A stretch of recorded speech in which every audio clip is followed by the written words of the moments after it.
Cidade, muito boa noite. No ar, a partir de agora, mais uma edição desse programa que já se consolidou. Quando o segmento é entrevista, é entretenimento, é bate-papo, análise. Uma vez por semana, recebendo uma personalidade do município para tratar de um tema pertinente aqui e que esteja em evidência. Eu me refiro ao frente a frente. Quem não deve, não teme.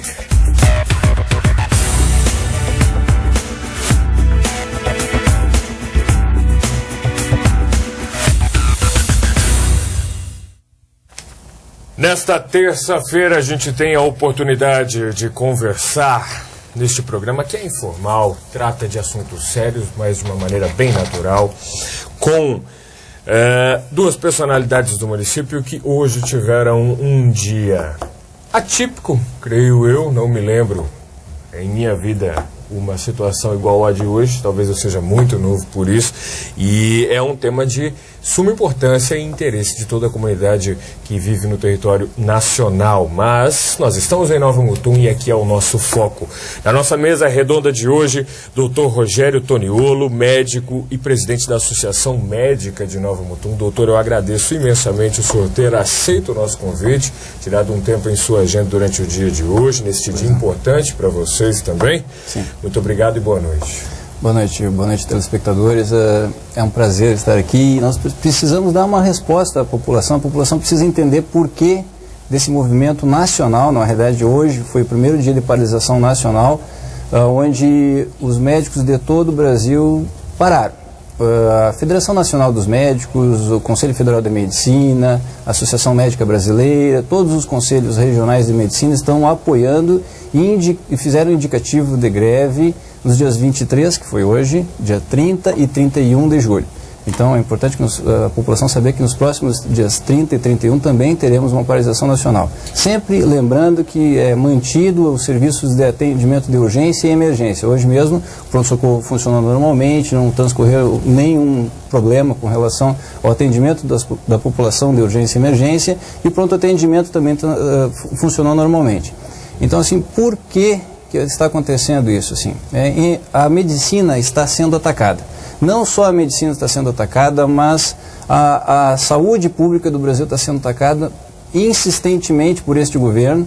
Nós estamos sendo aviltados, é um problema muito sério que está acontecendo. O governo começou a baixar uma medida atrás da outra, e essas medidas elas repercutem na saúde pública do povo, não só na classe médica. Algumas pessoas pensam, é um corporativismo, é uma defesa apenas da classe, mas nós não estamos lutando só pela classe médica, e nós vamos, nesse programa, tentar mostrar o que está acontecendo e apresentar os reais motivos e o que tem por trás de tudo isso aí, que começou com um lançamento de um programa chamado Mais Médicos. Muito bem, a gente vai abordar exatamente esse assunto, entre outros aspectos mais específicos. Sim. Antes disso, protocolo da casa, quero lhe apresentar Ricardo Schneider, nosso Boa noite, doutor, seja bem-vindo. Já conheço. Vai conduzir comigo este bate-papo. Sobre a greve de hoje, como ficou? A gente recebeu dias atrás uma comunicação por intermédio da Associação Médica, assinada pelo senhor como presidente, que garantia essa questão básica de se paralisar, fazer o ato de paralisação. Sim. Hoje, nos próximos 2 dias, 30 e 31 deste mês, com a garantia de que urgência e emergência continuem. O senhor falou que transcorreu tudo bem, mas faz-se necessário isso. Nesta comunicação da associação, nós temos aqui 5 itens que Sim. a associação destacou. Programa Mais Médicos, que o senhor destacou. Queria que o senhor explicasse Sim. como funciona ele, como o governo anunciou esse programa e qual Sim. o grande objetivo. Bom, esse programa, na realidade, é um programa eleitoreiro. Isso é uma medida... De repente, o governo descobriu que faltam médicos no país. Desde o governo Lula, nunca se falou nada em que faltavam médicos, na realidade. Na realidade, não faltam médicos. A gente tem uma quantidade de médicos por habitante suficiente, se for pegar um montante de médicos no país. O que acontece, existe uma má distribuição de médicos no país. Mais de 60% dos médicos no Brasil estão na região sudeste. Então, as pessoas perguntam, mas o médico não quer ir para o interior, ele não quer ir para o interior porque ele quer ficar no conforto, na cidade grande, onde tem as comodidades e os melhores centros. Mas realmente a pergunta na realidade não deveria ser essa. A pergunta deveria ser: por que o médico não vai para o interior? Então, ele não vai para o interior porque ele sabe que no interior não existem condições de trabalho, não existem condições dignas dele oferecer uma medicina razoável. Muitas cidades, nós sabemos que regiões como a Amazônia, o sul do Pará, Maranhão, Piauí, o Nordeste, em várias regiões, e mesmo na região sul e sudeste existem cidades que não possuem um aparelho de raio-x, não possuem um aparelho de ultrassom, em cidades que não existem nem mesmo um laboratório de análises clínicas. Então não se faz uma medicina hoje em dia aceitável com os mínimos recursos. Então o governo de repente veio ao público e está fazendo uma campanha onde ele está gastando 10 milhões de reais para promover a população contra o médico, dizendo: está faltando médico, nós vamos querer agora trazer médicos de Cuba e isso vai ser a solução para os problemas de saúde. O que as pessoas que querem, que dependem da saúde pública, o que elas mais reclamam? Eu quero médico. As pessoas elas não têm uma noção, às vezes, do que é a saúde pública. O querer médico para a pessoa que é leiga, na realidade, quer dizer que ela quer saúde. Ela não sabe que por trás do médico precisa haver o enfermeiro, precisa haver o psicólogo, o fisioterapeuta, precisa ter o remédio disponível na rede pública, porque se ela é uma pessoa carente, o médico prescreve o remédio, ela vai ter que pedir o remédio na prefeitura, no posto de saúde. Ela precisa ver a logística do encaminhamento para o raio-x, para os exames diagnósticos. Então, eles de repente disseram: a solução é trazer mais médicos. Então, nós vamos importar médicos de Cuba. E aí foi-se atrás e começaram a aparecer situações que são bastante ilustrativas, e eu gostaria até que nós temos disponível um vídeo no YouTube que nos diz claramente quem são os cubanos que eles querem trazer para cá. Vocês poderiam colocar esse vídeo? Deixa eu checar com a produção. É um vídeo muito interessante que traça detalhes. Só confirma para mim se já está no ponto ali, porque este vídeo ele traz indícios, pelo que a gente percebeu, que algumas exigências por parte do Partido dos Trabalhadores foi feita para que eles participassem dessa ida para estudar medicina em Cuba. Tinha 2 anos de militância, no mínimo, ao partido. Sim. E uma questão assim. A produção só me dá uma confirmação se o vídeo está pronto, se a gente já pode rodar, senão a gente aborda alguns outros aspectos. Deixa eu fazer uma pergunta enquanto os meninos checam ali. Sim. Doutor, essa paralisação de vocês, pelo que eu notei, pelo que eu tenho visto, ela não é tão para defender a classe médica. Sim. Mas sim preocupada com o que vai acontecer com a medicina no Brasil. Sim. Agora, sim, um médico para se formar no Brasil, por exemplo, qual é que é o processo? Quantos anos de faculdade ele faz? Sim. Depois ele tem que fazer residência, que residência chama? Médica. Como é que é? E como é que é quem estuda em Cuba, por exemplo? Eu posso te informar bem assim sobre esse assunto.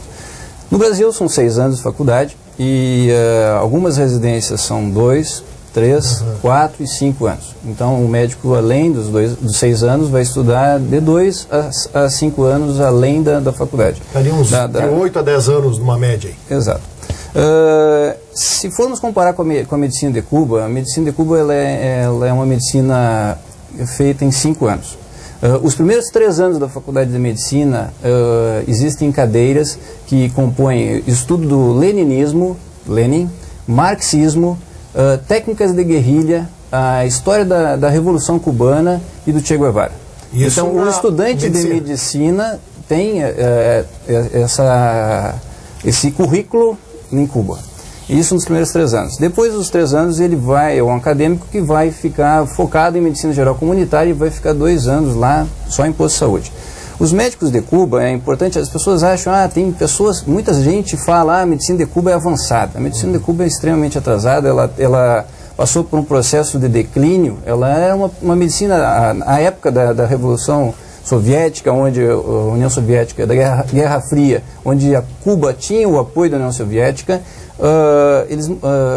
Cuba recebia médicos da União Soviética que montaram uma faculdade de medicina e havia uma estrutura muito melhor na época.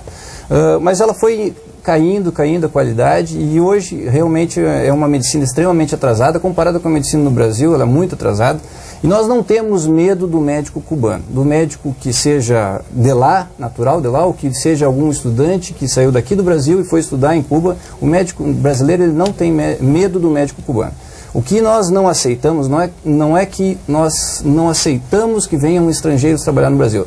O que o Conselho Federal da Medicina não aceita é que venham estrangeiros para cá trabalhar sem a prova de revalidação do diploma. Se tu é um estudante brasileiro de medicina que se formou aqui no Brasil, terminou a tua faculdade e quer trabalhar como médico nos Estados Unidos, na Inglaterra, na Alemanha, onde for, tu vai ter que fazer uma prova de revalidação do diploma nos Estados Unidos, por exemplo, se for trabalhar lá. Além da prova, vai ter que fazer uma prova de proficiência da língua inglesa e vai ter que passar por uma avaliação prática com o paciente supervisionado por médicos locais.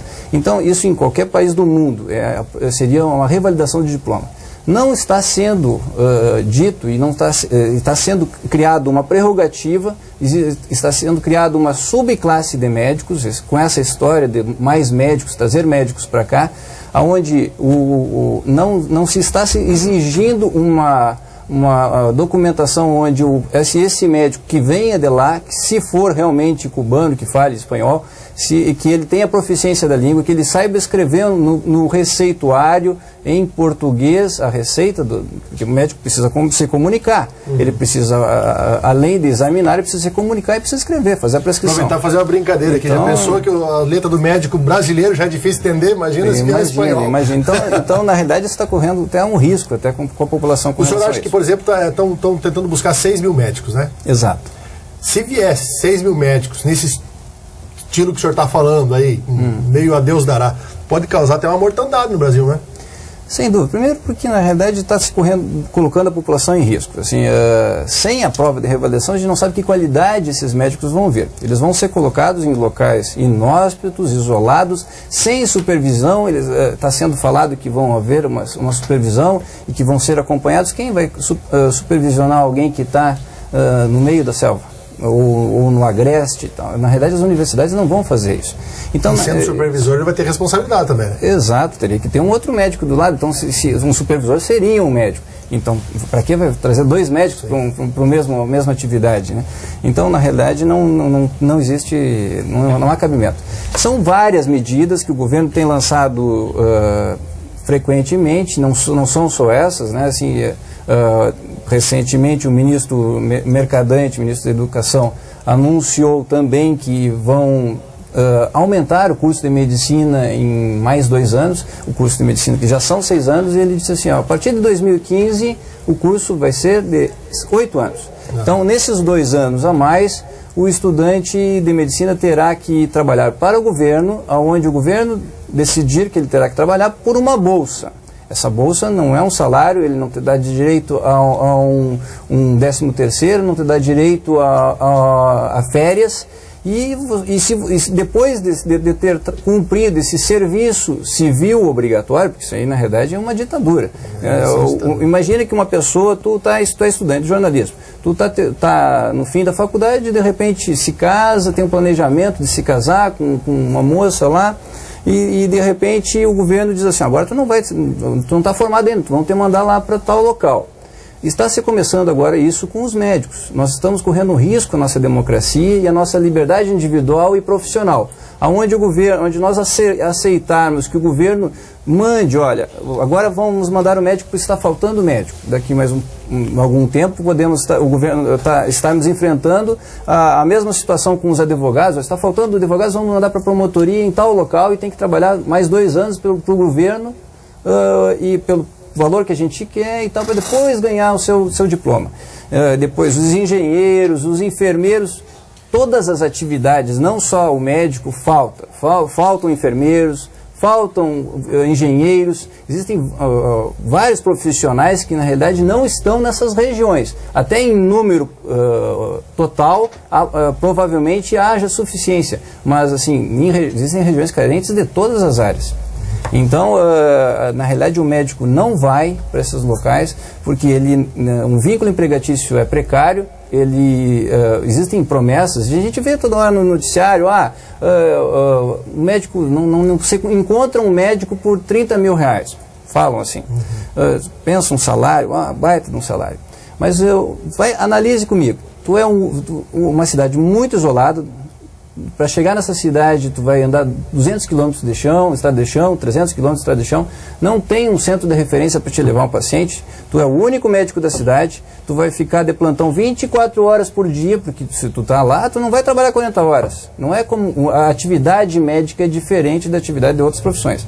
Aonde tu está sozinho, tu não tem descanso. Assim, então as pessoas às vezes não veem esse lado da atividade médica. Elas acham que o médico ganha demais, ou ganha muito bem e tal, e está reivindicando mais. Na realidade, a gente não está reivindicando mais, a gente está reivindicando qualidade e investimento em saúde. Então, não adianta o governo dizer que é só falta de médico. O governo está mentindo, isso é uma falácia, isso está sendo totalmente repudiado pela classe médica, e a gente quer que chegue essa informação à população e ela entenda e veja o lado do médico também. Veja que a gente quer qualidade. E para a gente poder dar uma boa medicina, a gente precisa ter o remédio para dar para o paciente. Existe um vídeo até de um outro colega médico que é deputado Mandetta do Mato Grosso do Sul. Ele falou uma coisa muito interessante até. Ele colocou que no Brasil nós temos um total de em torno de 300 mil médicos no Brasil. Cada médico no Brasil prescreve em torno de 3 exames por paciente, por consulta. Assim. Se esses 300